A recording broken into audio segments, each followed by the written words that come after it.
मुरबाड विधानसभा मतदारसंघ मौजे केळणी येथे विविध कामांचे भूमिपूजन.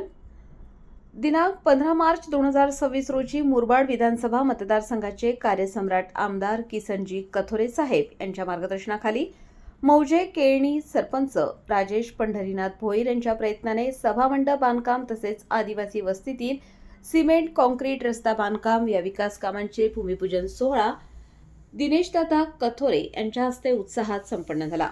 या विकास कामांमुळे ग्रामस्थांना मोठा दिलासा मिळणार असून परिसराच्या विकासाला नवी गती मिळणार आहे. या प्रसंगी कल्याण कृषी उत्पन्न बाजार समितीचे सभापती रवींद्र घोडविंदे सर, भाजपा अध्यक्ष कल्याण ग्रामीण शेखर लोणे, जिल्हा परिषद सदस्या सौ जयश्रीताई सासे, अध्यक्ष भाजपा युवा मोर्चा कल्याण ग्रामीण संजय शेलार, ग्रामपंचायत कुंदे सरपंच मुकेश शेलार, अनखर ग्रामपंचायत उपसरपंच अनंत दोरलेजी, ग्रामपंचायत बापसई माजी सरपंच अशोक टेंबे, सोमनाथ टेंबे व गावातील पदाधिकारी, कार्यकर्ते व ग्रामस्थ मोठ्या संख्येने उपस्थित होते. उल्हासनगर प्रतिनिधी अशोक निकम.